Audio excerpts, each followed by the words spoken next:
నమస్కారం. అటు దేశంలో రాష్ట్రంలో రాజకీయ పరిణామాలు నిరంతరం మారుతూనే ఉన్నాయి. పార్టీలు ఎత్తులకు పై ఎత్తులు వేస్తూనే ఉన్నాయి. మరి రాష్ట్రపతి ఎన్నికలు చూసుకుంటే రసవత్తరంగా సాగుతున్నాయి. మరి మహారాష్ట్రలో తీసుకుంటే ప్రభుత్వం నిలబడుతుందా కూలిపోతుందా అన్నట్టుగా ఉంది. మరి మన రాష్ట్రంలో ఇందుకు భిన్నంగా పార్టీ చేరికలు జోరుగా జరుగుతున్నాయి. ప్రభుత్వ పార్టీ నుంచి ప్రతిపక్ష పార్టీకి వచ్చిన ఆ కోవకు చెందిన వ్యక్తే అతడే మాటల మాంత్రికుడు, బడుగు బలహీన వర్గాల ఆశాజ్యోతి, అశ్వరావుపేట ఎక్స్ ఎమ్మెల్యే ప్రస్తుతం మనతో ఉన్నారు. వారు తాటి వెంకటేశ్వర్లు గారు. నమస్కారం సార్, ఎలా ఉన్నారు?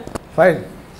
ఇప్పుడు రాష్ట్రంలో రాజకీయ పరిస్థితులు చూస్తే రోజు రోజుకి తారుమారు అవుతూనే ఉన్నాయి. పార్టీలు కూడా జోరుగా ముందస్తు ప్రణాళికలతో ముందుకు వెళ్తున్నారు. మరి ఈ టైంలో మీరు ప్రభుత్వ పార్టీ నుంచి ప్రతిపక్ష పార్టీకి మారారు. దీని ఆంతర్యం ఏంటి? అమ్మ,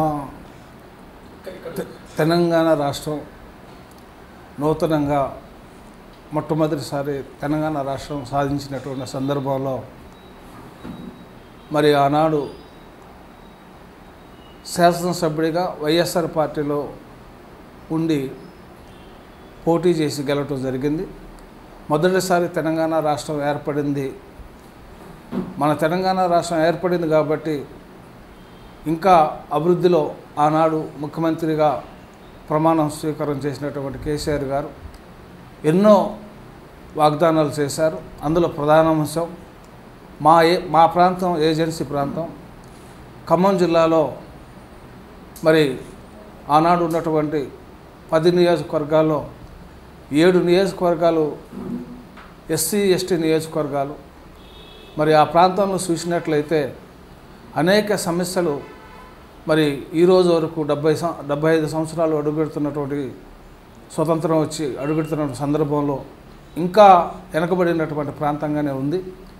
మరి తెలంగాణ రాష్ట్రం ముఖ్యమంత్రిగా ప్రమాణ స్వీకారం చేసిన ముఖ్యమంత్రి గారు అనేక వాగ్దానాలతోనే ఇవ్వటం వల్ల మేము కూడా మన నియోజకవర్గం మన ఏజెన్సీ ప్రాంతాలు బాగుపడతాయన్న ఉద్దేశంతోనే ఆనాడు ముఖ్యమంత్రి గారి మాటలు నమ్మి టీఆర్ఎస్ పార్టీలో చేరడం జరిగింది. చేరినటువంటి సందర్భంలో అనుకున్న స్థాయిలో మా ప్రాంతం అభివృద్ధి చెందలేదు.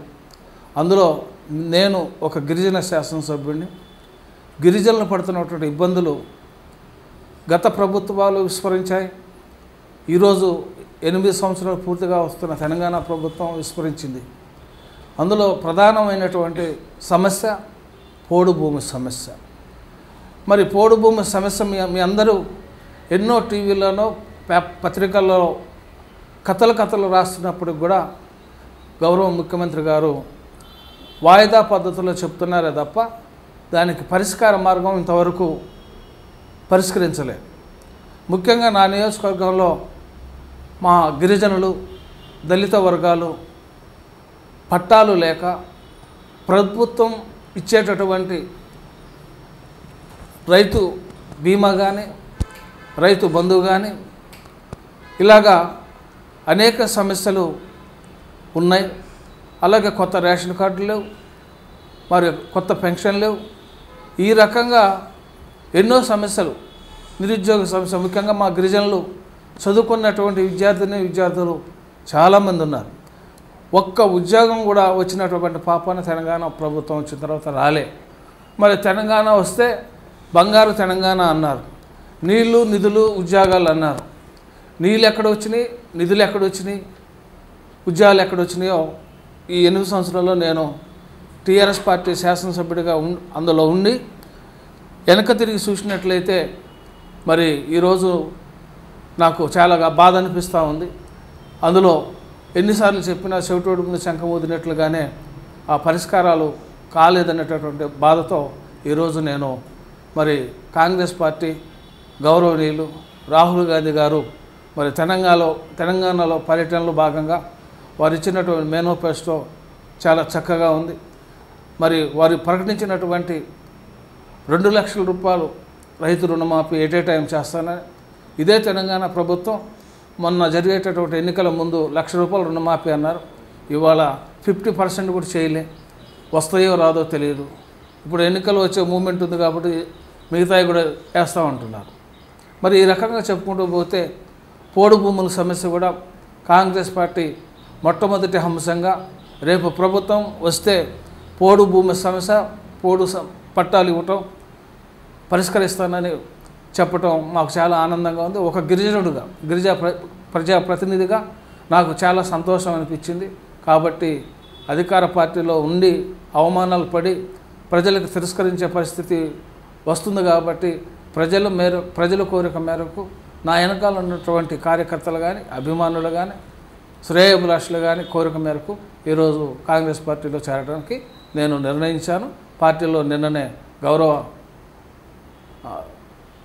పిసిసి అధ్యక్షులు రేవంత్ రెడ్డి గారి సమక్షంలో, అనేక మంది కాంగ్రెస్ పెద్దల సమక్షంలో, సీతక్క గారి సమక్షంలో కాంగ్రెస్ పార్టీలో నాతో పాటు నా మిత్రులు, సోదరులు, అలాగే పక్కనే పినాపాక నియోజకవర్గం జెడ్పీటీసీ గారు కూడా, కాంతారావు గారు కూడా నాతో పాటు జాయిన్ అవ్వటం జరిగింది.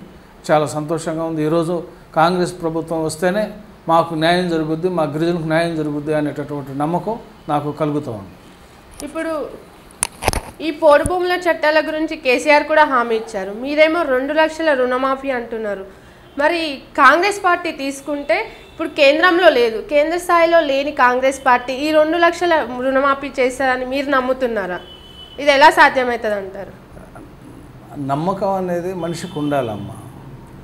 మనం 8 సంవత్సరాల నుంచి తెలంగాణ ప్రభుత్వం చెప్పినటువంటి వాగ్దానాలు ఎన్నో ఉన్నాయి.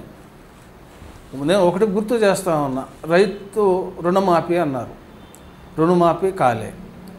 ఇవాళ ఆ రోజు పెన్షన్లు, వృద్ధాప్య పెన్షన్లు కానీ, అలాగే కొత్త రేషన్ కార్డులు కానీ, ఎన్నో కుటుంబాలు పాత కార్డులతోనే సతమతం అవుతున్నారు. ఆ పాత కార్డులు కూడా చాలా వరకు రేషన్ కార్డులు రద్దు చేశారు. ఎన్ని అప్లికేషన్లు నేను ఎమ్మెల్యేగా ఉన్నప్పుడు కుప్పలుగా వచ్చినాయి. కొన్ని వేల, నా నియోజకవర్గంలో వేల దరఖాస్తులు వచ్చినటువంటి పెన్షన్లు కానివ్వండి, లేకపోతే రేషన్ కార్డులు కానివ్వండి, ఇలాంటివి చెప్పుకుంటూ పోతాయి. నిరుద్యోగ సమస్య, మా ఏరియాలో చదువుకున్నటువంటి గిరిజన విద్యార్థులు పీజీలు, డిగ్రీలు చేస్తున్నారు. వాళ్ళందరూ ఇవాళ ఉపాధి పనికి వెళ్ళే పరిస్థితిలో ఉన్నారు. పరిస్థితి కాదు, వెళ్తున్నారు. కాబట్టి ఒక్క ఉద్యోగం కూడా ఇవ్వనటువంటి ప్రభుత్వం ఎందుకు మనం ఇంకా దాన్ని నమ్మాలి? రైట్, కాంగ్రెస్ మీద ఎందుకు నమ్మకం అంటే, ఒకటి గుర్తు చేస్తూ ఉన్నా, గౌరవనీయులు క్రీస్తుశేషులు రాజశేఖర రెడ్డి గారు ముఖ్యమంత్రిగా కాంగ్రెస్ పార్టీలో మరి ఈ యొక్క రాష్ట్రానికి, ఉమ్మడి రాష్ట్రంలో ముఖ్యమంత్రిగా ఉన్నప్పుడు మా జిల్లా ఖమ్మం జిల్లా, ఆనాటి ఖమ్మం జిల్లాలో భద్రాచలం ప్రాంతం, ఏజెన్సీ ప్రాంతంలో మా ట్రైబల్స్కి, మా గిరిజన సోదరులకి పోడు భూము పట్టాలు ఇచ్చినటువంటి ఘనత కాంగ్రెస్ పార్టీ రాజశేఖర రెడ్డి గారికి దక్కింది. ఆ తర్వాత వచ్చినటువంటి ముఖ్యమంత్రులు ఎవరు కూడా 1 ఎకరానికి పోడు భూమి పట్టా ఇవ్వలే. ఇస్తానంటున్నారు, కమిటీలు వేసానంటున్నారు, చర్చించానంటున్నారు. రెవెన్యూ ఒక పక్క, ఫారెస్ట్ వాళ్ళు ఒక పక్క అక్రమ కేసులు పెడుతున్నారు. నిన్న కూడా మా అసరాపేట మండలంలో గాండ్లగూడెంలో కూడా మరి మహిళలను చూడకుండా ఈడ్చుకెళ్ళి నేను ఒక టీవీ ఛానల్లో చూశాను. చాలా బాధ అనిపించింది. ఎందుకు అంత అవస్థ పడాలి? ఇప్పుడు సీజన్ స్టార్ట్ అవుతుంది. పత్తి వేసుకునేవాడు ఉన్నాడు, వరేసుకునేవాడు ఉన్నాడు, మినుమేసుకునేవాడు ఉన్నాడు, కందులు వేసేవాడు ఉన్నాడు.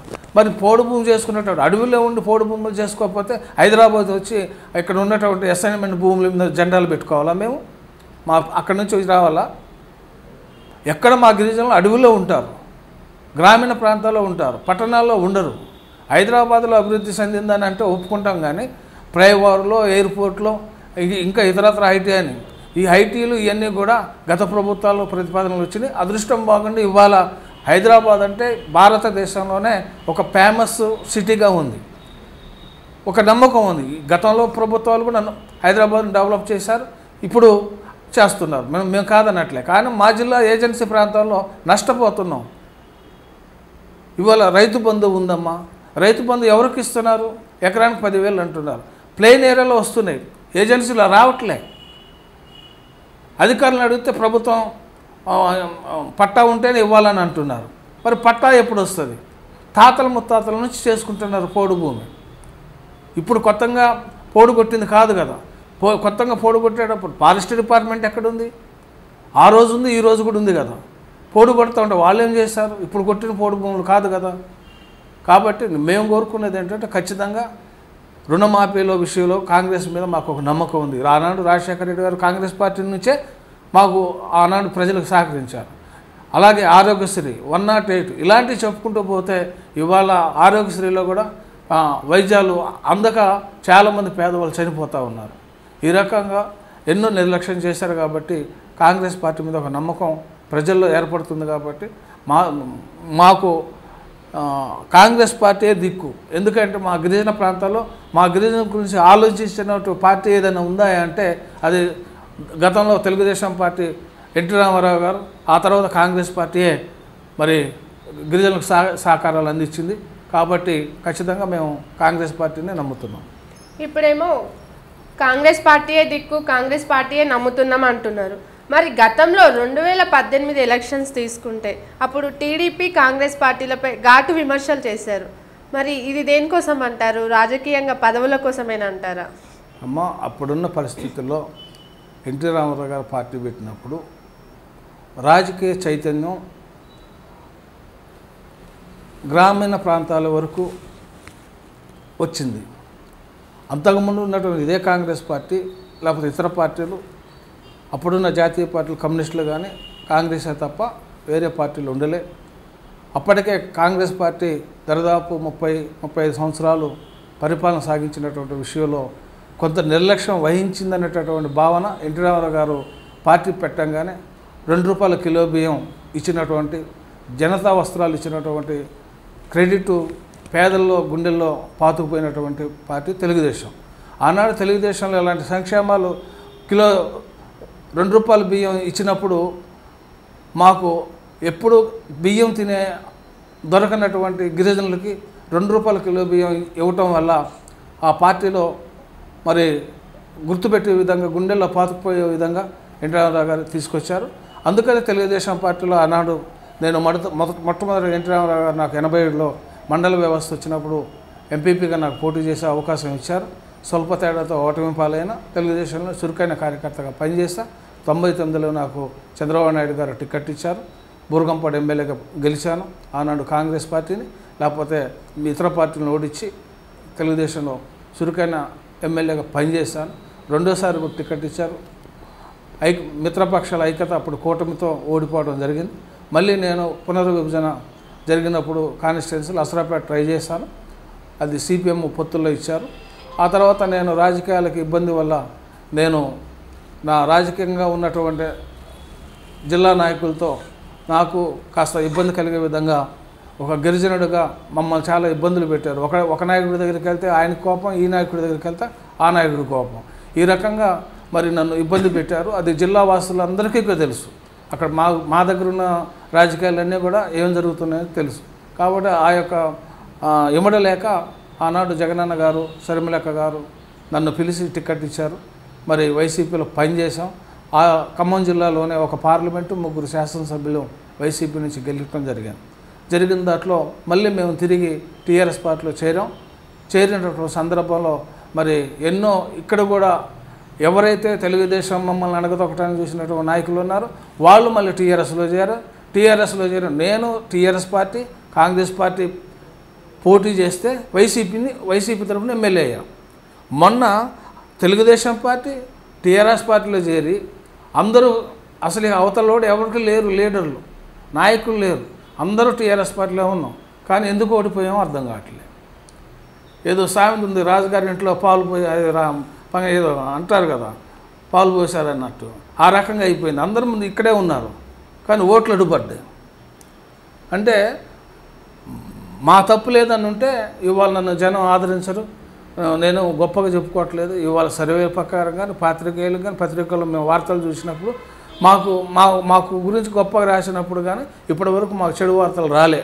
నా అదృష్టం బాగుండి నా గురించి మంచిగా రాసినటువంటి పత్రికలు కానీ మీడియాలో కానీ వస్తున్నందుకు సంతోషంగా ఉంది. నేను వాళ్ళతో కలిసి ప్రయాణం చేస్తున్నా. జనాలు కోరిన మేరకే దాంట్లో ప్రయాణం చేస్తాను. సో మీరు 2018 ఎలక్షన్ తీసుకుంటే అప్పుడు వెనుకంజలో ఉన్నారు. టీఆర్ఎస్ పార్టీ మీకు క్యాబినెట్ హోదా కూడా ఇచ్చింది. మరి ఇంతకంటే ఏం చేయాలంటారు? పార్టీ మరణం మీ తప్పు అంటారా, పార్టీ తప్పు అంటారా? ఇప్పుడు జిల్లాలో మేము రాష్ట్ర స్థాయిలో మేము పెద్దగా రాష్ట్ర స్థాయి రాజకీయాల్లో మేము ఎప్పుడు తలదూచుకోలేదు. ట్రైకర్ చైర్మన్ ఇచ్చిన అది 1 సంవత్సరం పాటే ఉంది. 1 ఇయర్ ముందే ఎలక్షన్లు వచ్చినాయి, రాజీనామా చేసాం. ఉన్న సంవత్సరం కూడా ట్రైకర్ చైర్మన్గా దరిదాపు ప్రభుత్వాన్ని కానీ రిక్వెస్ట్ చేసి గతంలో ఏ చైర్మన్ కూడా ఆ యొక్క కార్పొరేషన్కి నిధులు కేటాయించినట్టు పాపం లేదు. కానీ నా టైంలో మరి 2 సార్లు 272 కోట్లు మొదటిసారి ట్రైకార్ అంటే ఐటీడీలకు కానీ ట్రైకార్ చైర్మన్గా మరి ప్రభుత్వాన్ని నుంచి తీసుకొని ప్రజలకి రైతు రుణాలు ఇచ్చాం. మళ్ళీ తిరిగి అంటే మేము మళ్ళీ 1 ఇయర్ తర్వాత కూడా మళ్ళీ 270 కోట్ల రూపాయలు అంటే దరిదాపు 550 కోట్ల రూపాయలు నేను చైర్మన్గా పనిచేసిన. ఈ రాష్ట్రానికి గిరిజనులకి ఉపయోగపడినాయి. మరి నాకు ఇచ్చినటువంటి గౌరవం నేను కాదనట్లేదు. ఇవాళ పార్టీలో అసరాపేట నియోజకవర్గంలో ఎన్నికలైన ఓడిపోయాం. 10కి 1 వచ్చింది, 9 పోయాయి. 9లో నేనున్నాను. కనీసం రాష్ట్ర పార్టీ ఈ 4 సంవత్సరాల్లో అసలు ఎందుకు ఓడిపోయాం అనే సమీక్ష చేయలే. విచిత్రం ఏంటంటే నాకంటే పెద్దవాళ్ళు మంత్రులు చేసిన వాళ్ళు, మాజీ మంత్రులు అందరూ ఓడిపోయారు ఈ పార్టీలో. అంటే రాష్ట్ర పార్టీ ఏదైనా ఒక పార్టీ ఓడిపోయిందని అంటే అందరూ మేజర్గా ఓడిపోయారు. కాబట్టి అసలు ఒక్కొక్కళ్ళని పిలిచాను, లేకపోతే జిల్లా మొత్తం పిలిచి చర్చ జరపాలి. లేదు పనికమాలినోడైతే నువ్వు బాబు నీ సేవలు అవసరం లేదు పార్టీకి, దయచేసి నువ్వు మాకు రావద్దని చెప్పాలి. అలాంటి సమీక్ష జరగలే. సమీక్ష జరగకపోగా మొన్న జరిగినటువంటి ఎమ్మెల్సీ ఎన్నికలు పల్లా రాజశేఖర గారు ఎన్నికలు వచ్చినాయి. ఎన్నికల ముందు నన్ను పిలిచి ఒక బహిరంగ సభ పెట్టమన్నారు. ఈనాడు జిల్లా మంత్రి గారు పోవాడ అజయ్ గారు, పల్లా రాజశేఖర గారు ఎన్నికలకు నువ్వు పని చేయాలా, మీటింగ్ పెట్టమంటే నన్ను అప్పటి వరకు నేను సైలెంట్గానే ఉన్నా. ఓడిపోయిన తర్వాత ఎవరు పిలవట్లేదు. ప్రగతి భవన్కి వెళ్ళి గంటల తరబడి నించున్నాం. ఫస్ట్ గేట్లోనే స్టిక్కర్ ఉన్న కారు ఉన్న ఐడెంటిటీ కార్డు చూపించినా కూడా పంపించే పరిస్థితి లేదు. ఫోన్ చేస్తున్నారు, తర్వాత రండి అంటున్నారు. ఇట్లా ఒక 10 సార్లు తిరిగి ఉంటాను. నా బాధని అంటే అక్కడ జరిగే సిచ్యువేషన్ కానీ ఎన్నికల తర్వాత ఎందుకు ఓడిపోయినటువంటి ఒక రిపోర్ట్ అని మేము చెప్పాలి కదా. కానీ ఆ అవకాశం కూడా ఇవ్వలే. కానీ అనేక సందర్భాలు రిక్వెస్ట్ చేస్తాం. అసరాపేట పల్లా రాజశేఖర ఎన్నికలు వచ్చేటప్పటికల్లా మళ్ళీ నన్ను పిలిచి పనిచేయాలని అంటే సరే చేస్తానన్నా. పల్లా రాజశేఖర గారి యొక్క విజయాన్ని నా ఇంట్లో మీటింగ్ నా గుమ్మం ముందు బహిరంగ సభ పెట్టుకొని ఆ మీటింగ్లో ఈనాడు గౌరవనీయులు ఐటీ మంత్రి గారు కేటీఆర్ గారు మరి వర్కింగ్ ప్రెసిడెంట్ గారు ఫోన్లో స్పీకర్ ఫోన్ పెట్టి అజయ్ గారు స్పీచ్లో నన్ను ఇన్ఛార్జిగా మళ్ళీ అసరాపేట నువ్వే ఉండాలని గౌరవ కేటీఆర్ గారు చెప్పడం జరిగింది. సంతోషం. అందరూ బహిరంగ సభలో చెప్పారు కాబట్టి హర్షం వ్యక్తం చేసాం. కష్టపడ్డాం, ఫలితం సాధించాం. నెక్స్ట్ మళ్ళీ కొద్ది రోజుల్లోనే సభ్యత్వాల కార్యక్రమం చేయమన్నారు. అది కూడా నేనే బాధ్యతగా తీసుకొని సభ్యత్వాలు కూడా పూర్తి చేసాం టీఆర్ఎస్ పార్టీ. మరి ఇన్ని చేసిన తర్వాత గబాలన ఇవాళ ఉన్న ఎమ్మెల్యే ఆయన తెలుగుదేశం ఏకైక ఎమ్మెల్యే ఒక్కడే వెంకటయ్య గారు. అంతకుముందు వెళ్ళినా అఫీషియల్గా డిక్లేర్ కాలే. ఈయన కూడా తీసుకొని తెలుగుదేశం పార్టీని మెర్జన్ చేయాలని ఈయన కూడా తీసుకొచ్చి బలవంతంగా ఇవాళ ఒక పత్రికలో చూశాను. ఆయన కూడా కాంగ్రెస్ నుంచి టీఆర్ఎస్ నుంచి కాంగ్రెస్కి వస్తాడని చెప్పేసి ఇవాళ ఒక పత్రికలో రాశారు. ఇవ్వాలి నేను నిన్ననే చేరిన తెల్లారి ఆయన కూడా వస్తున్నాడు అన్నాడు. ఆయన మొన్ననే ఒక 6 నెలలు 3 నెలలు 5 నెలలు అయ్యింది చేరి. ఆయన కూడా మళ్ళీ తీసుకుని ఇటు నెట్ ఏంటని చూస్తున్నారు. అంటే మా గిరిజన శాసనసభ్యుల్ని ఆడుకునే విధంగా మరి అధికారంలో ఉన్నటువంటి నాయకులు కానివ్వండి, అధికారం కోల్పోయినటువంటి నాయకులు కానీ ఆ పార్టీలో ఒకే పార్టీలో ఉండి మాలాంటి గిరిజన ప్రజాప్రతినిధుల్ని మరి ఇబ్బందులు పెడుతున్నారు. నేను ఒక్కడనే కాదన్నా, పాయ వెంకటేశ్వర గారు ఉన్నారు, మదన్లాల్ గారు ఉన్నారు, కోరం కనకాయ గారు ఉన్నారు. ఇలా చెప్పుకుంటూ పోతే మా గిరిజన ప్రజాప్రతినిధులు చాలా ఇబ్బంది పడుతున్నారు, చెప్పుకోలేకపోతున్నారు. ఇందాక మీరేమో టీఆర్ఎస్లోనే క్యాండిడేట్స్ అందరూ ఉన్నారన్నారు లాస్ట్ టైం చూసుకుంటే. ఇప్పుడు ఈసారి కేసీఆర్ సిట్టింగ్లకే టికెట్స్ అన్నారు. మరి ఇప్పుడు కాంగ్రెస్ పరిస్థితి చూసుకుంటే కూడా మీ నియోజకవర్గం నుంచి 2 మహిళలు 2 పురుష నేతలు ఉన్నారు. మరి కాంగ్రెస్లో కూడా క్యాండిడేట్స్ ఎక్కువనే ఉన్నారు. మరి మీకేమన్నా టికెట్ ఇస్తామని హామీ ఉందా? అదేమీ లేదమ్మా. హామీ అనేది ఇస్తారా ఎవరు అనేది కాదు. కాంగ్రెస్ పార్టీ రాహుల్ గాంధీ గారి యొక్క సందేశం మనం విన్నాం, వాళ్ళ మేనిఫెస్టో చదివాం. అదే రకంగా వారు ఇచ్చినటువంటి మాట కానీ కాంగ్రెస్ పార్టీ తరపున ఇచ్చారు. కాంగ్రెస్ పార్టీ ఇచ్చిన మాట తప్పదనేది ప్రజల్లో ఉంది. ఎందుకంటే మేము గతంలో రాజశేఖర రెడ్డి గారు ఇచ్చినటువంటి పోడు భూమి పట్టాలి, మాకేం వద్దమ్మా, మాకు మేడలు మిద్దెలు వద్దు, ఇవాళ మేము డబుల్ బెడ్రూమ్లు కట్టించాం నా హయాంలో. ఇప్పటి వరకు మళ్ళీ 3-4 సంవత్సరాలు ఒక్క డబుల్ బెడ్రూమ్ ఇవ్వలే ఇప్పుడున్న ఎమ్మెల్యేలకి. మరి అదేగా మేము ఉన్నప్పుడు ఇచ్చినటువంటి డబుల్ బెడ్రూమ్ ఇల్లు కూడా ఇప్పటికీ బెనిఫిషరీస్కి పూర్తి కనీసం 20% కూడా సెలక్షన్ చేయలే. అలాగే కొన్ని నిర్మాణ దశలో ఉన్నాయి, అవి కూడా బిల్లులు రాక కట్టే పరిస్థితి లేదు. ఈ రకంగా కొత్త ఇల్లు లేదు, కట్టిన దాటికి దిక్కు లేదు. అందులో కూడా ఇప్పుడు వచ్చినటువంటి ప్రజాప్రతినిధులు ఎవరైతే టీఆర్ఎస్ పార్టీలో అధికార పార్టీలో ఉన్నారో పెద్ద నాయకుల ద్వారా ఈ డబుల్ బెడ్రూమ్లు పర్సంటేజీలు, మొన్న వచ్చిన దళిత బంధువు దాంట్లో కూడా దళిత బంధు 10 లక్షల దాంట్లో కూడా కమిషన్లు తీసుకునే పరిస్థితి ఉంది. ఇది మేమనేది పత్రికలు రాస్తున్నాయి, నేను ఆరోపణ చేయట్లే, నాకు అవసరమే లేదు. కానీ ఇది జరుగుతుంది, ఈ పార్టీకి నష్టం జరుగుతుంది. ఇన్ని చేసి రేపొద్దుట మళ్ళీ టీఆర్ఎస్ పార్టీలో నేనుండి ఒకవేళ నాకే టికెట్ ఇస్తే గెలుస్తానా నేను? కాబట్టి నేను ఒకటే కోరుకుంటున్నా, ఇందులో ఎంతమందిని పోటీ లేరని నేను అనట్లే, వాళ్ళు కూడా వర్కర్లు, వాళ్ళు కూడా గుడ్, నాకంటే మంచిగా పనిచేసేవాళ్ళే. రేపు ఏం జరుగుద్దో ఎవరు చేసినా వాళ్ళకి ఇచ్చినా నేను పని చేయాలని నిర్ణయించుకున్నాను. ఎందుకంటే నా జాతి గురించి, నా జాతికి న్యాయం జరుగుద్దని నేను అనుకుంటున్నాను. గతంలో మీరు పొంగులేటి శ్రీనివాసరెడ్డి శిబిరంలో ఉన్నారు, వారికి మీకు పొసకటం లేదని, తర్వాత మినిస్టర్తో కూడా పొసకడం లేదని, గ్రూప్ రాజకీయాలకి మీరు ఒక కేర్ ఆఫ్ అడ్రస్ అని గుసగుసలు వినిపించాయి. ఇది నిజమేనంటారా? అమ్మ, నేను అంత శక్తివంతుడిని కాదు. పొంగులేటి అన్న నాకు మంచి మిత్రులు, నేను వాళ్ళ కుటుంబ సభ్యులాగా ఉన్నాను. నన్ను ఇచ్చినటువంటి వ్యక్తుల్లో ఈ దేశంలో అలాంటి వ్యక్తి ఉండడు. అంత గౌరవం నాకుంది, మాకు ఎటువంటి ఇబ్బందులు లేవు. కాకపోతే నేను వైసీపీ నుంచి గెలిచిన తర్వాత టీఆర్ఎస్ పార్టీకి వెళ్ళే ముందు అందరం కలిసి వెళ్దాం ఆగమంటే నేను కొద్దిగా తొందరపడి వారిని మనసును నొప్పించి నేను పార్టీలో చేరా. కొద్దిగా ఆయన మనస్తాపానికి గురయ్యాడు. తర్వాత నేను కలిసి ఆయన ఎంపీగా నేను ఎమ్మెల్యేగా మళ్ళీ మేము ఈ పార్టీలో చేరినప్పుడు కలిసి పనిచేసాం.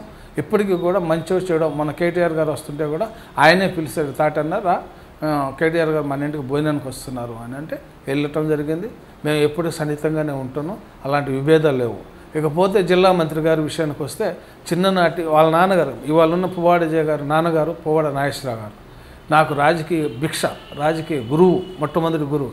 71లో సర్పంచ్గా పువ్వాడ నాగేశ్వరరావు గారు వెల్లేరుపాడు వచ్చి నా దగ్గరకు వచ్చి ప్రచారం చేసి ఎలక్షన్ ముందు రోజు వచ్చి కౌంటింగ్ అయ్యి గెలిచిన తర్వాత మళ్ళీ ఖమ్మం వెళ్ళిపోయారు. అంటే నాకు రాజకీయ పునాది, రాజకీయ జీవితం ఇచ్చినటువంటి పువ్వాడ నాగేశ్వరరావు గారు, ఆయనకి ఈరోజు కూడా రుణపడి ఉంటారు. ఆయన కుమారుడు పువ్వాడ అజయ్ గారు మంచి మిత్రులు. చిన్నప్పటి నుంచి ఇద్దరు అన్నదమ్ములు, ఉదయ్ కానీ అజయ్ గారు కానీ ఉన్నప్పుడు కూడా నేను వాళ్ళ ఇళ్ళలో తిరిగినోడిని, నేను సర్పంచ్గా ఉన్నప్పుడు. కానీ ఇవాళ అజయ్ గారు కాదు. అందులో ఎమ్మెల్యేగా ఉన్నప్పుడు ఒక పాత్ర ఉంది, మంత్రి అయిన తర్వాత ఒక పాత్ర ఉంది. ఇక ఆయన గురించి నేను విమర్శ చెప్పను, కానీ పొసకటం లేదనేది కాదు, అన్నీ బాగానే చేసినట్టు కనపడుతుంది. ఇవాళ ఇన్ఛార్జి ఆయనే ప్రకటించి ఇచ్చారు, తీసేసానని చెప్పలేదు, ఎమ్మెల్యే జాయిన్ అయ్యిందని చెప్పలేదు, ఇవాళ ఇద్దరు కలిసి పనిచేయమని చెప్పట్లేదు. ఎవరు బాధ్యులు? జిల్లా మంత్రి గారిది కాదా? రాష్ట్ర పార్టీది కాదా? ఇవాళ జిల్లా ప్రెసిడెంట్గా ఎన్నికైనటువంటి రేఖా కాంతారావుకి లేదా సంబంధం? మొన్న ఖమ్మంలో నూతనంగా ఎన్నికైనటువంటి రాజ్యసభ సభ్యులు గౌరవనీయులు పార్థసారథి రెడ్డి గారు, పెద్దలు గాయత్రి రావు గారు మొట్టమొదటిగా జిల్లాకు వస్తున్నారు. కేటీఆర్ గారు కూడా అంతకుముందు మాకు అందరిని పిలిచి చెప్పారు, ఘనస్వాగతం పలకాలి మీరు అందరూ కలుపుకోమని అని చెప్పారు. ఆయన చెప్పిన 4-5 రోజుల్లోనే వాళ్ళిద్దరూ జిల్లాకు వస్తున్నారు. పేపర్ ప్రకటన యాడ్స్ ఇచ్చారు అన్ని పేపర్లలో.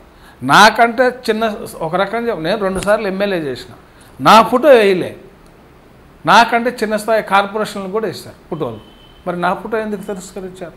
ఎంత బాధ కలుగుద్ది నాకు, నా మనసుకు బాధ అయ్యేదా? నన్ను ఎందుకు అవమానపరచాలి? ఎమ్మెల్యే జాయిన్ చేసుకున్నారు, తప్పు లేదు, ఇద్దరిని పిలిచి కలిసి పని చేయని చెప్పాలి కదా. ఆ బాధ్యత ఎవరిది? జిల్లా మంత్రికి లేదా? జిల్లా మంత్రికి సంబంధం లేదా?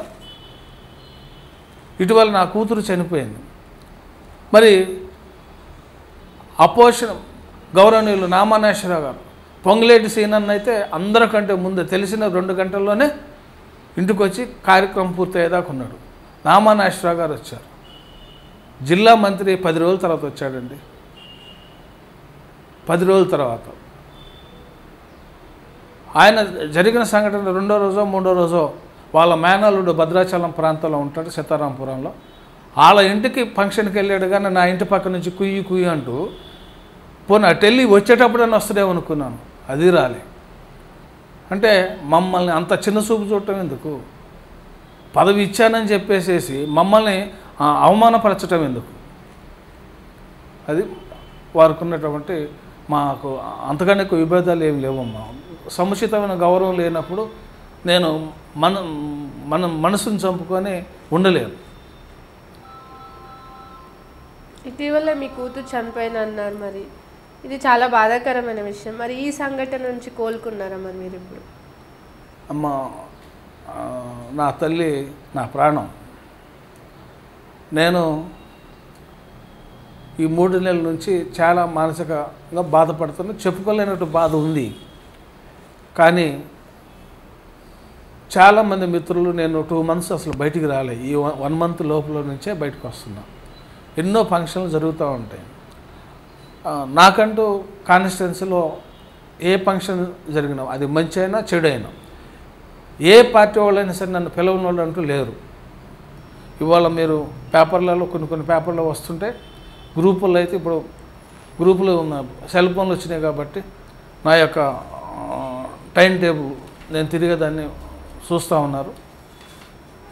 కానీ ఈ 2 నెలల తర్వాత అనేక మంది మిత్రులు నన్ను నువ్వు ఇంట్లో ఇలా ఇంత మానసిక బాధపడితే ఇబ్బంది వస్తుంది, మీ బాబు ఉన్నాడు, నువ్వు ఏజ్ వచ్చేసింది, ఇలా ఇబ్బంది ఇలా ఉంటాం, ఇంట్లో ఉంటాం బాగోదు, కొద్దిగా ఏదైనా అక్కడక్కడ కనపడి వెళ్తూ ఉంటే బాగుంటుందని చెప్పేసి అనేక మంది మిత్రులు నన్ను అడగటం. సరే 1-2 ముందు దేవాలయాలు 2 నాచారం టెంపుల్, కృష్ణ టెంపుల్ ఉంటే దానికి ఫస్ట్ ప్రోగ్రాం వెళ్ళాను. అక్కడికి వెళ్ళినప్పుడు అందరూ కూడా చాలా సంతోషాన్ని బాధపడుతూ ఓదార్చారు. అయినప్పుడు కూడా 2వ ప్రోగ్రాం తెల్లారు ఇంకో చోటుకి వెళ్ళాను. పెళ్ళిళ్ళు, పేరెంటాలు, సావులు, ఇక పిలవడం అంటూ లేడు.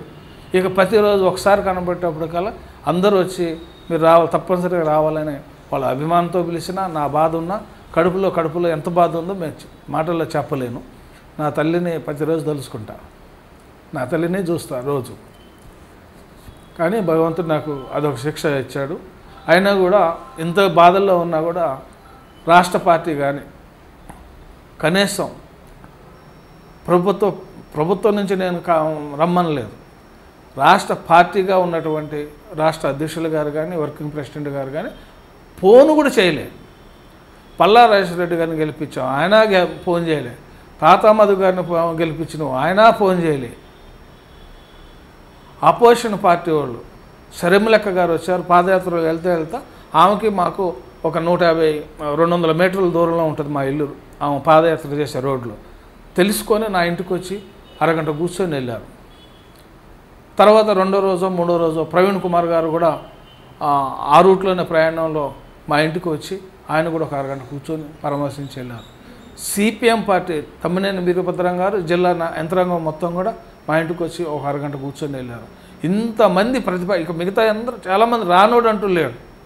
రాందలో ఒక టీఆర్ఎస్ పార్టీ.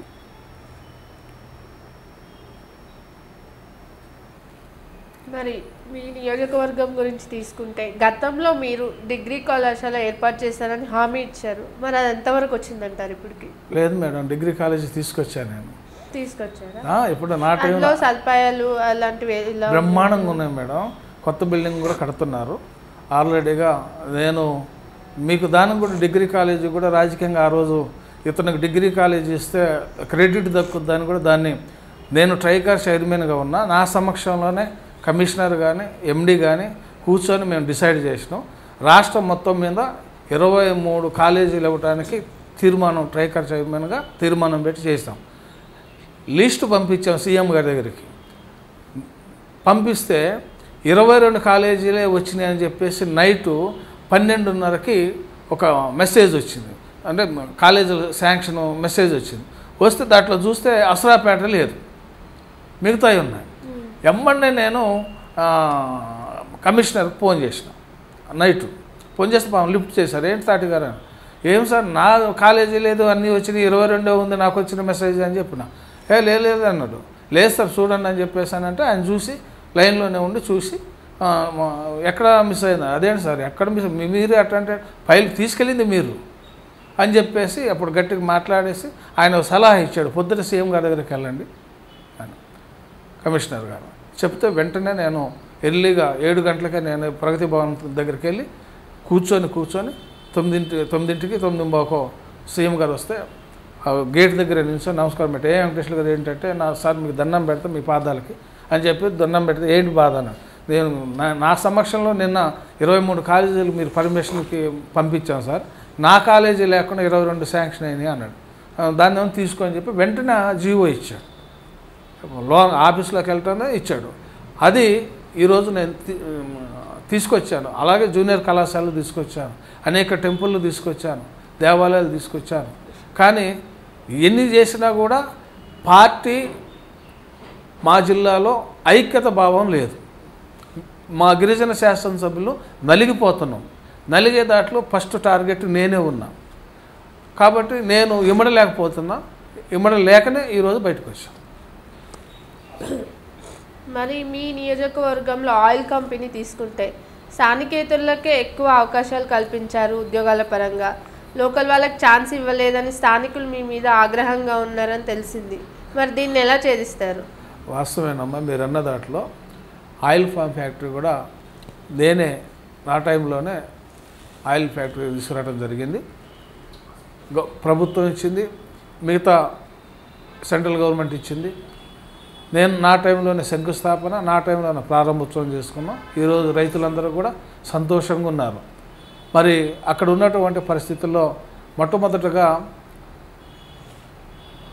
స్థానికులకు ఉద్యోగాలు ఇస్తానన్నమాట వాస్తవం, అది నేను ఒప్పించాను. కానీ స్థానిక ఉద్యోగాలు టెక్నికల్గా చూపించి కూలి పని ఉద్యోగాలేమో స్థానికంగా ఇచ్చారు, టెక్నికల్ అంతా బయట నుంచి తెచ్చుకున్నారు. దాని మీదట అంటే నేను చెప్పుకోకూడదు, మరి చెప్తే మీరు దాన్ని మళ్ళీ ఎక్కువ హైలైట్ చేస్తారు. ఆ అధికారిని నేను కొట్టడానికి వెళ్ళాను. ఒక మీటింగ్ కాడ ఆయన్ని చేయి చూసుకునే పరిస్థితి వచ్చింది. నన్ను పక్కన ఉన్నటువంటి మా గన్మెన్ సెక్యూరిటీ కానీ వీళ్ళుగా గబుకొని లేచి లాగేశారు. అంటే ఆ స్థాయి తీవ్రంగా వెళ్ళింది. ఆ రోజు పత్రికలు కానీ మీడియాలో కానీ సంచలనమైన వార్త. మరి ఆ యొక్క మేనేజర్ని, ఆ ఫ్యాక్టరీ మేనేజర్ని చేసుకోవడానికి వెళ్ళినటువంటి సందర్భాలు కూడా జరిగినాయి. మీ నియోజకవర్గంలో గిరిజనుల సంఖ్య ఎక్కువగా ఉంది. మరి 100 పడకల ఆసుపత్రి కట్టిస్తానని హామీ ఇచ్చారు. మరి ఇప్పుడు మలేరియా, డెంగ్యూ ఇలాంటి ప్రాబ్లమ్స్ వచ్చినప్పుడు వాళ్ళకి హాస్పిటల్ లేకపోతే చాలా ఇబ్బందులు ఎదుర్కొంటారు కదా, దీని పరిస్థితి ఏంటి? చాలాసార్లు ఆనాడు హెల్త్ మినిస్టర్ గారు ఉన్నటువంటి సందర్భంలో అనేక ముఖ్యమంత్రి గారి దృష్టికి, హెల్త్ మినిస్టర్ గారి దృష్టికి తీసుకెళ్ళాం. ఇస్తాననే మాట ప్రతిసారి చెప్పారు, కానీ చివరి దశకు వచ్చేటప్పటికల్లా అది ఈ రోజు వరకు రాలేదు. చాలా దురదృష్టం. మరి ఇప్పటికైనా 100 పడకల ఆసుపత్రిని అసరాపేటలో నిర్మించినట్లయితే మా గిరిజన ప్రాంతానికి, గిరిజనులకి ఉపయోగపడుతుందని భావిస్తున్నాను. మరి మీరు గతంలో చూసుకుంటే మీరు గెలిచిన కాన్స్టిట్యున్సీలో కాకుండా మీరు ప్రజలకి దూరంగా ఉన్నారని, ప్రజలు మిమ్మల్ని కలవడానికి చాలా ఇబ్బందులు పడ్డారని కొన్ని టాక్స్ వినిపించాయి. ఏంటి ఇప్పుడైనా మరి మీరు స్థానికంగా గూడు ఏర్పాటు చేసుకున్నారా? నా దగ్గర మీరు మీడియా, ఎలక్ట్రానిక్ మీడియా కాబట్టి ఒకటి చెప్తున్నానమ్మా. ఈరోజు పత్రికలు ఉన్నాయి. ఇటీవల ఒక 3 నెలల లోపల అనుకుంటాను, తాటి ప్రజల మనిషి అనే ఆర్టికల్స్ ప్రధాన పేజీలలో రాశాయి. తాటికి బంపర్ ఆఫర్స్. నేను తాటి అనే నా నిక్నేమ్ పెరిగింది. నాకు ప్రజల వ్యతిరేకత ఎక్కడ ఏనాడు, నాకు బురగంపాడు ఎమ్మెల్యేగా ఉన్న, అసరాపేట ఎమ్మెల్యేగా ఉన్న ప్రతిపక్షాలు నా మీద ఒక్క కౌంటర్ కూడా ఇంత కూడా ఇవాళ ఉన్న ఎమ్మెల్యే మీదనే వస్తున్నాయి కానీ నా మీద ఒక్క ఆరోపణ కూడా లేదు. ఇది నేను ఛాలెంజ్ చేసి చెప్తున్నా. ప్రజలు ఎప్పుడు కూడా నన్ను ఎక్కడ కూడా వ్యతిరేకించలేదు. అలాగనే నేను చెప్తున్నా కదా, రోజు నా ప్రయాణం రోజుకు 200 కిలోమీటర్లు ఉంటుందమ్మా. 5 మండలాలు ఉన్నాయి. ఆ 5 మండలాలే కాకుండా అదనంగా పక్కన భద్రాచలం కానీ పక్కన పినపాకలో కూడా నాకు మంచి సంబంధాలు ఉన్నాయి. కొత్తగూడెం ఉన్నాయి, ఇల్లందు ఉన్నాయి. ఎవరు పిలిచినా కూడా థాట్ వెంకటేశ్వర్లు ఉంటాడు. అందులో ఏమి డౌట్ ఏం లేదు. నాకు ప్రజల నుంచి ఎప్పుడూ వ్యతిరేకత రాలేదు. గతంలో కూడా మీరు 2 సార్లు ఎమ్మెల్యేగా చేశారు. ఎన్నో అవమానాలు పడ్డాను అన్నారు రాజకీయ పరంగా. ఒక సర్పంచ్ స్థాయి నుంచి ఎమ్మెల్యే స్థాయికి ఎదిగారు. ఎలా అనిపిస్తుంది మీకు? అది నేను నమ్ముకున్న కార్యకర్తలు, నేను నమ్మిన ప్రజలు, నేను నమ్ముకున్న నాయకులు కొంతమంది సహకరించారు, తర్వాత తిరస్కరించారు. ఇతను ఎదుగుదల వెళ్తే అంటే ఉదాహరణకి చంద్రబాబు నాయుడు గారి టైంలోనే రెండోసారి ఎన్నికలు వచ్చేటప్పుడు అసెంబ్లీలో చాలామంది మిత్రులు కాబోయే మంత్రి గారు అని ప్రచారం చేశారు. ఉన్న మంత్రులు కోపం వచ్చేసింది. నా దూకుడు కూడా అట్టగా ఉంది జనాల్లో. కానీ ఇతన్ని గెలిస్తే మనకు ఎముడికి మొగుడవుతుందని ఓడదింగిచ్చారు. ఆ తర్వాత పక్కకు పెట్టాం. సరే టికెట్ రాలే, అది కూడా కారణాలు చెప్తాను, చెప్పక్కర్లేదు, నా జిల్లా ప్రజలకు తెలుసు. ఇక 3వసారి కూడా టికెట్ రాదని జగన్ దగ్గరికి గెలిచాను. టీఆర్ఎస్లో చేరా. మళ్ళీ ఇదే బ్యాచ్ ఇక్కడికి వచ్చింది. మళ్ళీ అదే రాజకీయం. మొన్న కూడా అదే, ఈయన గెలవకూడదు. మొన్న కూడా టీఆర్ఎస్ పార్టీలో కూడా అసెంబ్లీలో ఉన్న ప్రతి గిరిజన శాసనసభ్యుడిని అడగండి, ఇవాళ మాజీలని, ఇవాళ ప్రజెంట్ వాళ్ళని, కాబోయే మంత్రి గారు ఈసారి చంద్రలాల్ గారికి మెత్తపడిపోయాడు తాటి గారు, మీరే మంత్రి అనేవాళ్ళు. నేను కాస్త కొద్దిగా ఉబ్బిపోయేవాడిని వాస్తవంగా. అవుతానో లేదు తర్వాత సంగతి. కానీ ఈ రకంగా ప్రచారం జరిగితే అది కూడా ఇతను గెలిస్తే మనకు ఇబ్బంది అని ఇదే నాయకత్వం, ఇదే నాయకులు నన్ను ఓడించారు. ఇక అందుకని నేనేం చెప్తాను, పోడు భూముల చట్టాల కోసం, గిరిజనుల న్యాయం కోసం పార్టీ మారానని అంటున్నారు. మరి కేసీఆర్ ఈసారి సిట్టింగులకే టికెట్ అన్నారు. మరి టికెట్ రాదని భయంతో మారారని టాక్ నడుస్తుంది.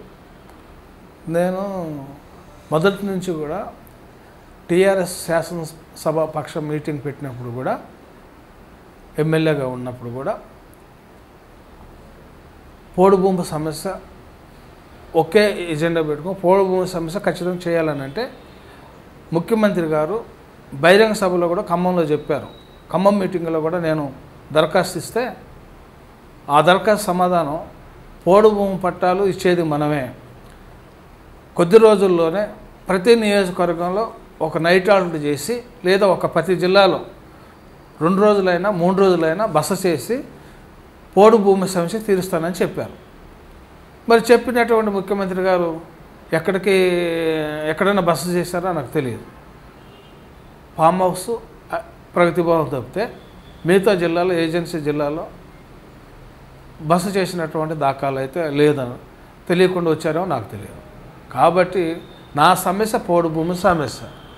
కాంగ్రెస్ పార్టీ పోడు భూమి సమస్య మొట్టమొదటి చేస్తామని వాళ్ళు వాగ్దానం ఇచ్చారు.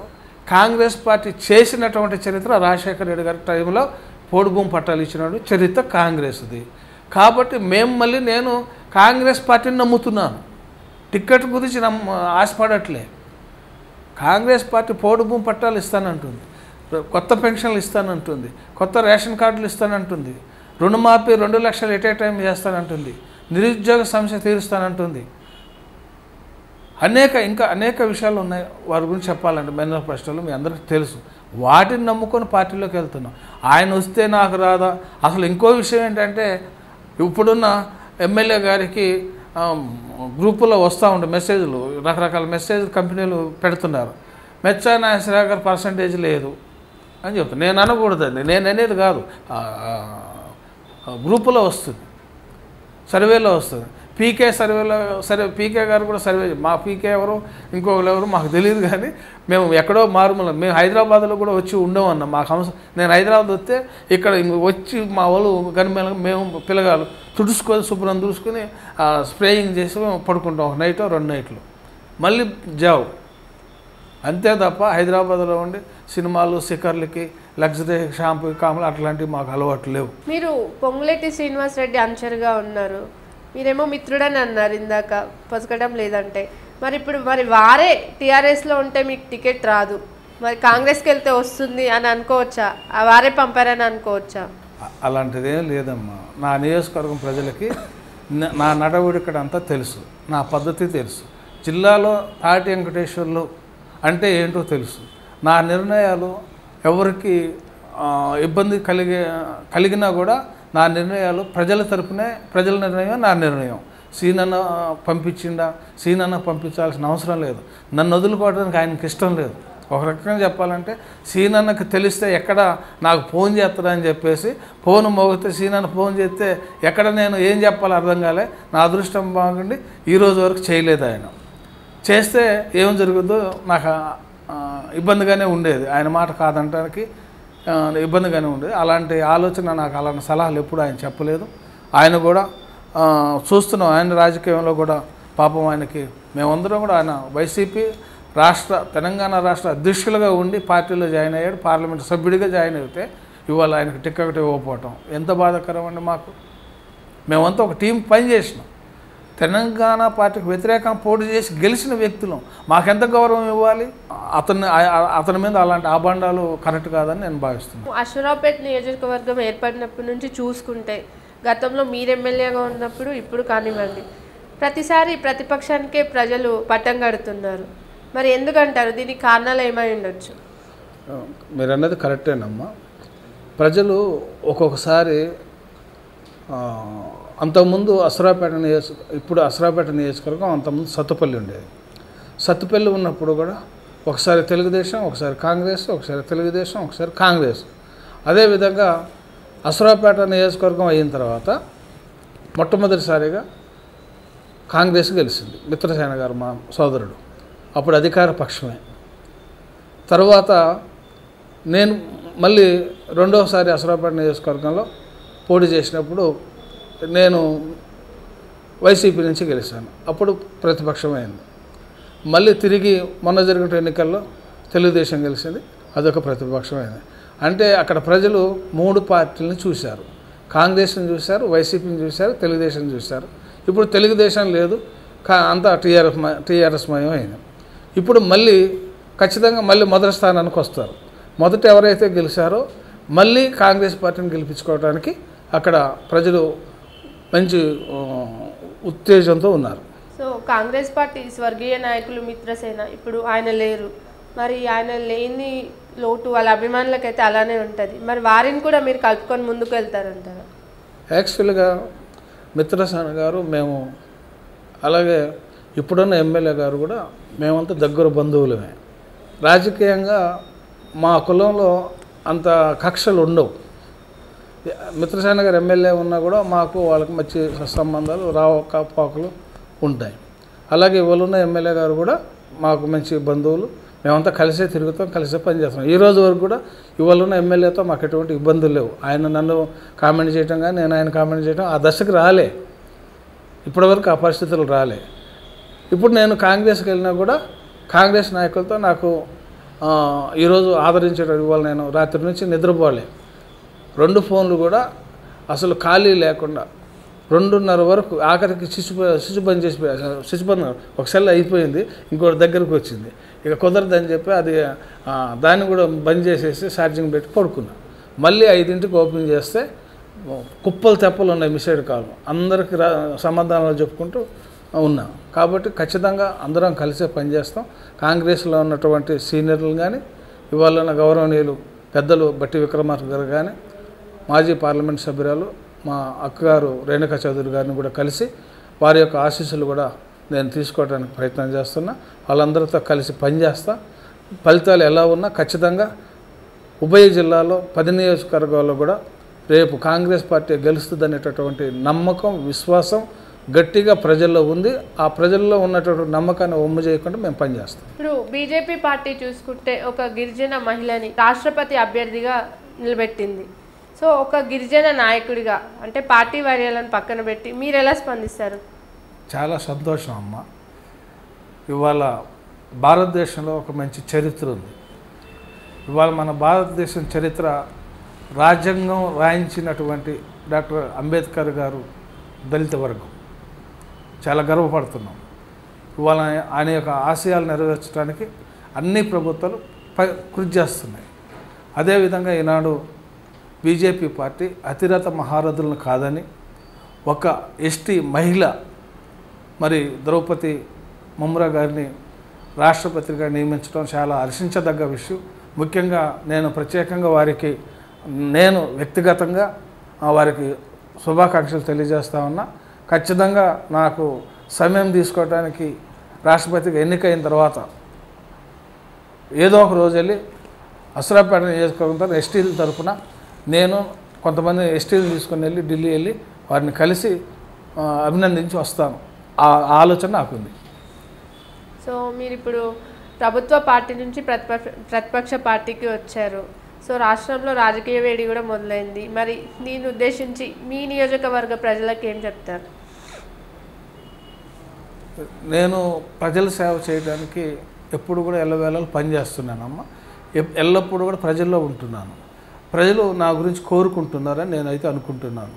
ఈరోజు ఖచ్చితంగా నన్ను ఆదరిస్తారు. నేను వాళ్ళతో కలిసి ప్రయాణం చేసే వ్యక్తిగా మరి ఉన్నాను కాబట్టి తప్పనిసరిగా భవిష్యత్తులో పార్టీ ఏది ఎలా ఆశించినా ఆ పార్టీ ఆదేశాలకు అనుగుణంగా పనిచేస్తాను.